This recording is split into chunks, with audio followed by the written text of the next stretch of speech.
Claude Sophie Hinkins. Les images sont tout simplement terribles. Un pont de près de 3 km de long s'est effondré la nuit dernière tout près du port de la ville de Baltimore aux États-Unis. Plusieurs voitures se sont trouvées dans les eaux glaciales du fleuve Patapsco. Vincent Maisonneuve, des équipes de plongeurs sont déjà à l'œuvre pour tenter de retrouver la vingtaine de personnes qui seraient tombées à l'eau. Une difficile course contre la montre. Les secouristes doivent conjuguer avec la noirceur, les débris et la température glaciale de l'eau à peine plus élevée que le point de congélation. Cette nuit, à 1h30, un navire qui s'appelle le Dali, un porte-conteneurs chargé, un navire de 300 mètres de long et de 50 mètres de large, naviguait sur le fleuve Patapsco. On voit sur les images que la proue de l'immense cargo a percuté directement l'un des deux principaux piliers de ce pont. On voit une lumière et en quelques secondes, toute la structure d'acier s'est tordue et s'est effondrée comme un véritable château de cartes. On ose à peine imaginer l'horreur pour les automobilistes qui circulaient sur la structure à ce moment précis. Le pont Francis Scott Key enjambe la sortie du port de Baltimore. C'est un axe routier important, c'est l'autoroute 695. Ceux qui voyagent entre Washington et New York vont assurément circuler sur ce pont-là en temps normal. Un pont qui a été inauguré il y a 47 ans, une structure d'acier de près de 3 km. Le tablier atteint une hauteur d'environ 50 mètres à son point le plus élevé. Et je le disais d'entrée de jeu, pour les secouristes, il s'agit maintenant d'une course contre la montre dans l'espoir de retrouver les survivants. Kevin Cartwright est responsable des communications pour le service des incendies de Baltimore. As you can imagine, this happened at 1:30 a.m. with limited visibility. Visibilité très réduite en raison de la noirceur. Il faut faire vite. L'eau est glaciale, une opération délicate parce qu'il y a encore des sections de ce pont qui sont suspendues dans les airs et une partie de la structure qui est également effondrée sur le navire. Merci beaucoup, Vincent. Au revoir.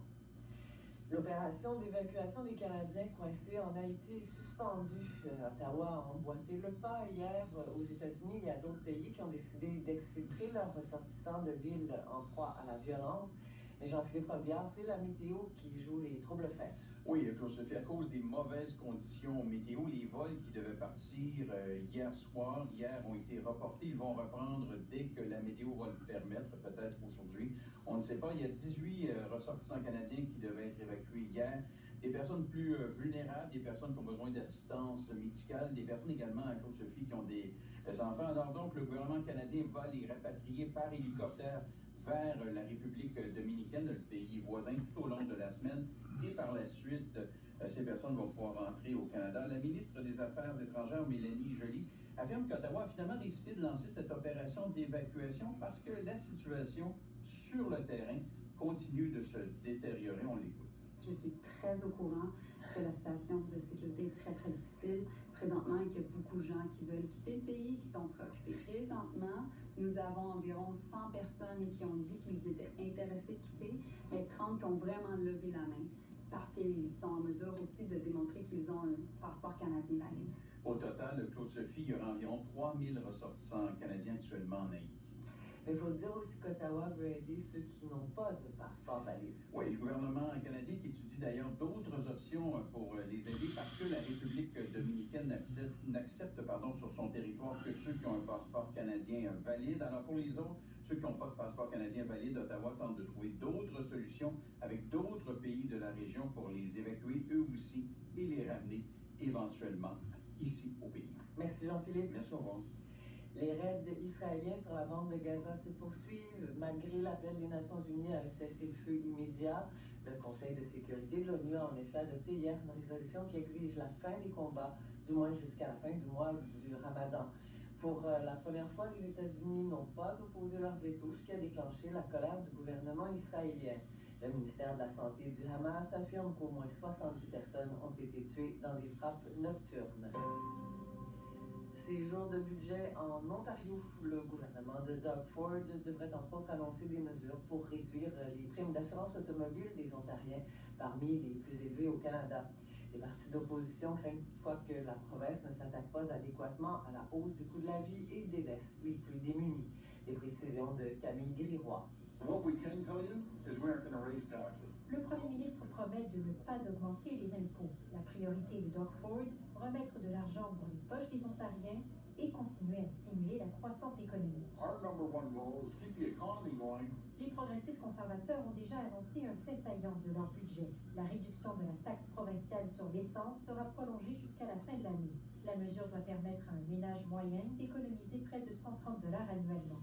Mais ce rabais à la pompe n'aide pas à rendre la vie beaucoup plus abordable, estime le député libéral Ted Chu. Il y a un marché pour le prix de l'essence, donc une réduction de taxes, ça bénéficie aussi les producteurs de l'essence, ils peuvent augmenter le prix. Pour le chef du Parti vert, si la province veut vraiment aider la population à se déplacer à moindre coût, if this government wants to help people get around the province at lower cost, they would invest more in transit. elle doit investir davantage dans les transports en commun, dans la fiabilité du réseau. Et si le gouvernement veut aider les Ontariens à épargner, pourquoi ne pas proposer des incitatifs éco-énergétiques, ajoute Mike Schreiner. Le NPD espère enfin voir des investissements significatifs dans les services publics dans ce budget. Prioritizing public health care. En santé, en éducation et des cibles ambitieuses pour le logement abordable. Ici Camille Grégoire, Radio-Canada, Toronto. En bref, au pays. En Saskatchewan, 4 personnes ont été retrouvées mortes dans une résidence de New Dorf, située à une centaine de kilomètres au nord-est de Regina. Les policiers se sont rendus sur place à la suite d'un appel provenant d'une personne inquiète pour les occupants. Les morts sont considérés comme suspectes. À Ottawa, les audiences publiques sur l'ingérence étrangère reprendront demain.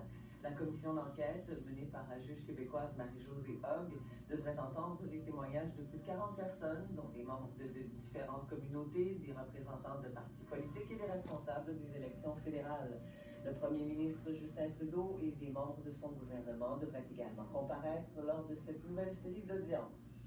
Un comité des communes convoque le président directeur général de Bell Canada pour qu'il vienne expliquer la décision de l'entreprise de supprimer près de 5000 emplois à travers le pays. Mirko Bibic a été invité 2 fois à comparaître devant le comité permanent du patrimoine canadien depuis le début de l'année, mais les députés affirment qu'il n'a pas été en mesure de le faire jusqu'à maintenant. Bell Canada a justifié ses dernières compressions en février par le peu d'empressement d'Ottawa à aider les médias en crise. Les bourses d'études Perspectives Québec, dont l'objectif est d'atténuer la pénurie de main-d'œuvre, n'auraient pas l'effet espéré. Après le recteur de l'Université de Montréal, d'autres hauts responsables du réseau universitaire et collégial expriment des réserves quant à la pertinence de cette mesure incitative qui a coûté près de 400 millions de $.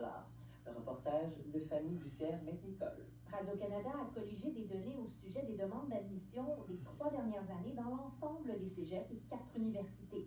Ce qu'on constate, c'est qu'il n'y a pas de hausse marquée de l'intérêt pour les programmes ciblés malgré cet incitatif financier. Au collégial, il y a eu une augmentation des demandes d'admission dans l'ensemble des programmes techniques, mais cette hausse est sensiblement plus faible dans les programmes couverts par les bourses. Le PDG de la Fédération des cégeps, Bernard Tremblay, pense que le gouvernement a des questions à se poser. On a quand même toujours été un petit peu sceptique de la portée des bourses.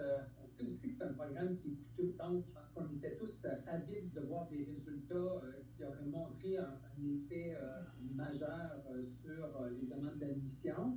Ça ne semble pas être le cas. La vice-rectrice de l'Université de Sherbrooke, Christine Hudon, confirme que les bourses n'ont pas d'effet spectaculaire. C'est pas tous les étudiants non plus qui ont envie d'étudier en génie ou en service social. Bourse ou pas bourse, les étudiants ils font des choix aussi en fonction de leurs aspirations personnelles. Christine Hudon rappelle que l'arrivée de ces bourses n'a pas pour autant augmenté la capacité d'accueil des universités dans les programmes ciblés. Le cabinet de la ministre de l'Enseignement supérieur, Pascal Derry, indique qu'un premier bilan préliminaire sera présenté ce printemps et que s'il y a des ajustements à faire au programme de bourse, ils seront apportés. Ici Fanny Bussière-McNicol, Radio-Canada, Montréal. Voilà, c'était le Radio-Journal. Au nom de toute l'équipe, je vous souhaite de passer une excellente journée. Bulletin du mardi 5, soit le